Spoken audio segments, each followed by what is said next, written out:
बिस्मिल्लाहिर्रहमानिर्रहीम। अस्सलाम वालेकुम नाज़रीन, आप यूट्यूब चैनल देख रहे हैं। मैं इमरान खान हूँ। एक केस है जिसके ऊपर आजकल बहुत बात उठी हुई है।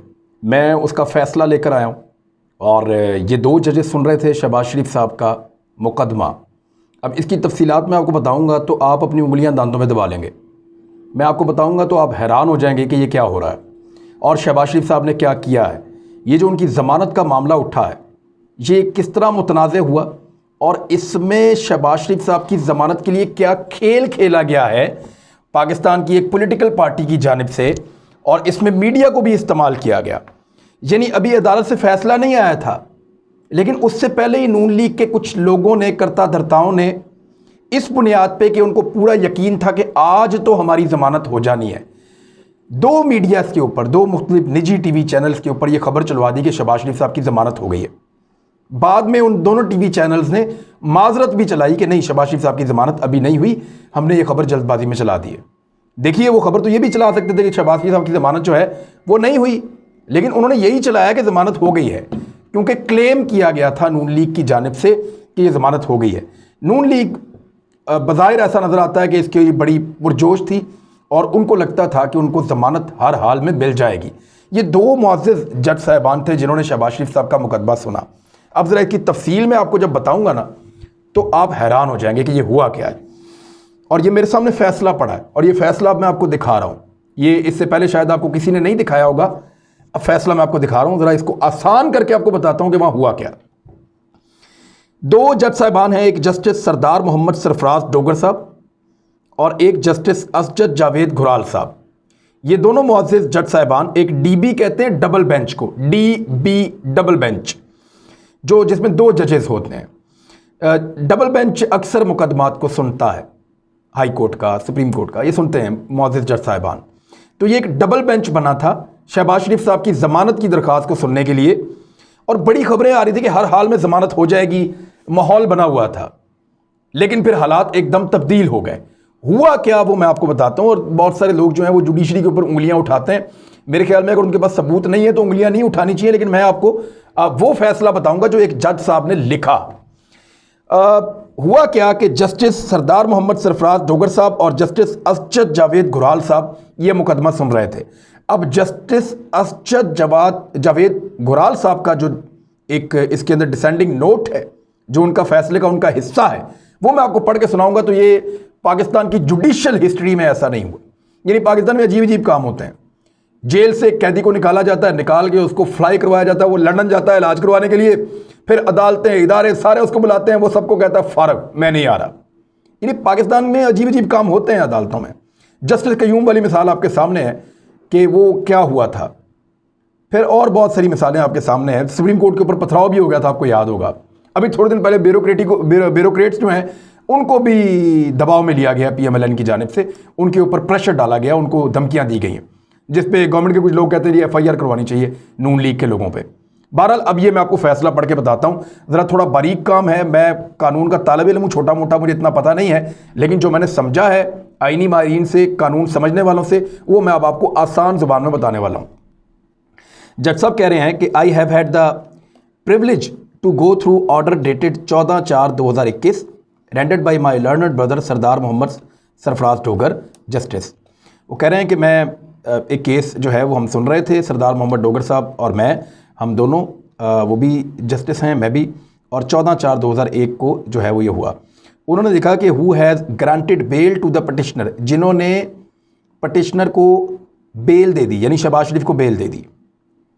विद ग्रेट रिस्पेक्ट, मैं उनकी इज़्ज़त को मरहूज़ खातर रखते हुए, आई डिसएग्री, मैं उनसे मुत्तफिक नहीं हूँ, with the observations, reasoning and conclusion handed down by my learned brother with my descending order. ये एक डिसेंडिंग ऑर्डर उन्होंने लिखा। उन्होंने कहा जी इस केस के हक़ाइक़, उसके जो नतीजा अखज़ किया उससे, उसकी जो वजूहात हैं उनसे और ऑब्जर्वेशन से मैं मुत्तफिक नहीं हूँ, और मैं यहाँ पे अपना डिसेंडिंग ऑर्डर, एक इख्तलाफी ऑर्डर यहाँ पे मैं लिख रहा हूँ। It is shocking for me, ये गौर से सुनिएगा, ये मेरे लिए हैरान कौन था, शॉक कर देने वाला था। It is shocking for me to observe here that it has been mentioned in the beginning paragraph of the said order that unanimous order co-granted of bail to the petitioner was announced, which is against the ground realities. उनका मेरे लिए बहुत हैरानकुन था, shocking था मेरे लिए कि पहले ही पैराग्राफ के अंदर बेल जो है वो ग्रांट कर दी गई, शहबाज शरीफ साहब को बेल दे दी गई जो ज़मीनी हकायक के बिल्कुल मुनाफी था। In fact after hearing the parties को सुनने के बाद हकीकत में क्या हुआ था वो बता रहे हैं। When my learned brother sought my consent co-allowing the petition, I refused in the court, whereupon the announcement was deferred for consultation in the chamber. वो कह रहे हैं कि जब मेरे मुअज़्ज़िज़ कुलीग जो जज साहब हैं उन्होंने मेरे से मेरी राय मांगी तो मैंने उनसे इख्तलाफ किया कि ज़मानत नहीं बनती शहबाज शरीफ साहब की। मैं आसान ज़बान में आपको बता रहा हूँ। तो उसके बाद क्योंकि हमारा एक से इख्तलाफ हो गया, वो चाह रहे थे ज़मानत दी जाए, मैं चाह रहा था कि ना दी जाए क्योंकि ये ग्राउंड रियलिटीज़ के ख़िलाफ़ है। लिहाजा फिर चैम्बर के अंदर जो है वो कंसल्टेशन के लिए या फर्दर जो उनकी कंसल्टेशन होती है उसके लिए वो चैम्बर में वो कहते हैं चले गए। Where I again straight away refused but surprisingly, जहाँ मैंने दोबारा बराह रास्त स्ट्रेट अवे मैंने इनकार कर दिया कि ये ज़मानत नहीं बनती, लेकिन हैरान कुन तौर पर my learned brother unilaterally announced his decision through his नायब कासिद granting bail to the petitioner। वो कह रहे हैं कि हैरान कुन तौर पे मेरे मुअज़्ज़िज़ भाई ने अकेले ही अपने नायब कासिद के ज़रिए से जो है वो फैसला अनाउंस करवा दिया ज़मानत देने का। यानी जो मुअज़्ज़िज़ जज साहब दूसरे थे जस्टिस सरदार मोहम्मद सरफराज डोगर साहब, उनके बारे में वो कह रहे हैं कि उन्होंने हैरान कुन तौर पे, मैं हैरान हो गया कि उन्होंने अपने नायब कासिद के ज़रिए से फ़ैसला अनाउंस करवा दिया और अकेले ही अनाउंस करवा दिया। हालांकि ये अंडरस्टैंडिंग है और होता यही है जब दोनों जजेस की राय एक जैसी हो तो वो फ़ैसला सुनाया जाता है। अगर डिफ़र कर रही हो, दोनों की राय मुख्तलिफ हो तो फिर रेफरी जज को चला जाता है, वो फ़ैसला नहीं होता और फैसला जो है वो जज ही सुनाया करते हैं। आगे वो लिख रहे हैं within a few minutes, चंद मिनटों के अंदर, I brought this fact into the notice of the honourable chief justice, nonetheless my learned brother sent me the short order for signature for which he had no occasion at all. वो कह रहे हैं मैंने चंद मिनटों के अंदर ही chief justice जो हैं हमारे ऑनरेबल लाहौर हाई कोर्ट के, उनको इस सारे वाक़े से आगाह कर दिया, जबकि मेरे जो भाई हैं जज साहब जो मेरे साथ कुलीग थे इस केस के अंदर, डीबी का हिस्सा थे, उन्होंने मुझे एक शॉर्ट ऑर्डर भिजवा दिया साइन करने के लिए जिसका अब मौका नहीं था। दिस इज़ वेरी अनफॉर्चुनेट, ये बहुत बदकिस्मती है, and rare example in the judicial history, और अदलिया की तारीख की एक अजीबोगरीब एग्जाम्पल है, मिसाल है, एक रेयर मिसाल है, यानी एक नादिर, यानी एक ऐसी अनहोनी किस्म की एक मिसाल है अदलिया की हिस्ट्री की, which could not be expected from a senior member heading the division bench, जिसका तवक्को नहीं की जा सकती थी डिवीजन बेंच में मौजूद एक सीनियर मेंबर से। हुआ क्या है देखिए, जज के अलावा कोई और फैसला नहीं सुना सकता, ये बात तो आप क्लियर कर लें। मैंने जिन आईनी माहिरीन से बात की है, कानूनी माहिरीन से, वो ये कहते हैं कि फ़ैसला सिर्फ जज सुना सकता है, उनके अलावा कोई और फैसला नहीं सुना सकता। अब ये डबल बेंच था, डीबी था, और इसमें इनके आपस में इख्तलाफ हो गया। चैम्बर में गए, वहाँ पे भी एक जज साहब ने कहा ज़मानत देनी है, दूसरे ने कहा नहीं देनी है। तो जो एक जज साहब हैं उन्होंने दूसरे की राय का वो करने की बजाय उन्होंने अपने नायब कासद के ज़रिए से बाहर भिजवा के फ़ैसला अनाउंस कर दिया। ये अदलिया की तारीख में नहीं हुआ। यानी ऐसा नहीं होता कि दोनों जजेस में इख्तलाफ हो जाए और उनमें से एक फ़ैसला अनाउंस कर दे, नंबर तो ये होता ही नहीं है, कर ही नहीं सकते। नंबर दो, दोनों जजेस में इख्तलाफ हो जाए और एक जज नायब कासिद के जरिए से फैसला अनाउंस करा दें, ये भी कभी नहीं होता। ये जज साहब अपने फैसले में दिख रहे हैं और यानी ये इख्तियार ही नहीं है उनका।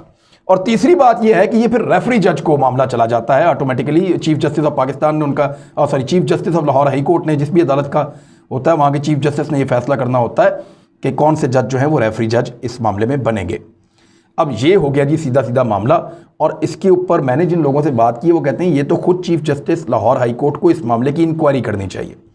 लेकिन इस वाक़े के फ़ौरन बाद जो है वो असजद घुराल साहब, जिन्होंने ये इख्तलाफी नोट लिखा शहबाज शरीफ साहब को ज़मानत ना देने के हवाले से, उनकी एक ट्रांसफ़र हुई है, वो तो भावलपुर चले गए हैं मेरी इतला के मुताबिक। और कुछ थोड़े दिन पहले आपको याद होगा कुछ पीटीआई के लोगों ने बड़ा शोर भी मचाया था और बहुत ज़्यादा इसके ऊपर ले दे हुई थी कि 3 जज साहब जो शरीफ ख़ानदान के केसेस सुन रहे थे नैब कोर्ट के, उनको भी यहाँ से वो जनूबी पंजाब में ट्रांसफ़र हो गए हैं। तो ये इसको लोग जो है वो इसके ऊपर फिर इस तरह की चीज़ों के ऊपर लोग तनकीद करते हैं। मेरे ख्याल में अदलिया पे तनकीद नहीं करनी चाहिए। जजेस के फैसले जो हैं वो किसी मंतक के साथ ही होते हैं। बहरहाल ये अभी तक चीज़ पेंडिंग है और ये एक अजीबोगरीब मसला लाहौर हाई कोर्ट की हिस्ट्री में बन के सामने आ गया है। इसमें असजद गुराल साहब ने बड़ी अजीब चीज़ें बताई हैं शहबाज शरीफ साहब की ज़मानत के हवाले से, और उन्होंने उड़ा के रख दिए वो सारे आर्गूमेंट जो शहबाज शरीफ साहब की ज़मानत मांग रहे हैं। उन्होंने कहा कि शहबाज शरीफ साहब मेन अक्यूज्ड हैं, इनके जो असासे हैं उनके अंदर बहुत ज़्यादा इजाफा हुआ है। और जो शहबाज शरीफ साहब के वकला हैं उन्होंने कहा कि नैब के आर्टिकल के तहत शहबाज शरीफ साहब के ऊपर केस नहीं बनता, लेकिन जज साहब ने साबित किया अपने आर्गूमेंट से कि जनाब केस, अपने फैसले में साबित किया कि ये केस बनता है। बहुत सारी ऐसी चीज़ें हैं जो इसके अंदर लिखी हुई हैं। यानी उन्होंने ये बताया कि शहबाज शरीफ साहब के ख़ानदान के जो असासे हैं वो 412 गुना बढ़ गए, 412 गुना बढ़ गए। डबल हो जाए ना किसी के, ट्रिपल हो जाए तो बहुत बड़ी बात होती है। लेकिन उन्होंने ये बताया कि इनके असासे 412 गुना बढ़ गए 10 साल के अंदर जब ये वज़ीर आला पंजाब रहे। और ये एक हैरान कुन चीज़ है।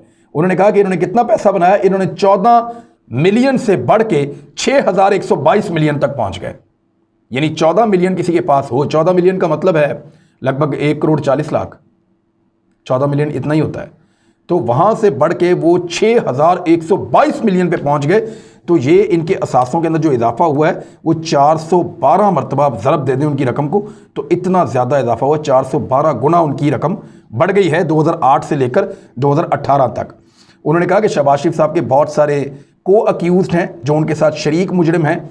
उनमें उनमें जो है वो नुसरत शहबाज साहबा हैं, उनकी वाइफ, हमजा शहबाज उनके बड़े बेटे, सलमान शहबाज उनके दूसरे बेटे, मिसेस राबिया इमरान उनकी एक बेटी, मिसेस जावेरिया अली उनकी एक और बेटी, और उसके अलावा कुछ बेनामीदार हैं जो उनके साथ शामिल हैं सारे मुकदमे में। उनके नाम भी इसके अंदर शामिल किए गए हैं। मैं आपको नाम उनके भी बता देता हूँ ताकि आसानी रहेगी।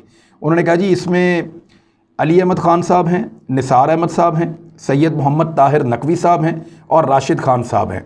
और ये टोटल वर्थ जो बनती है 10 साल के अंदर इन लोगों ने जो कमाई है वो 7,328.137 मिलियन।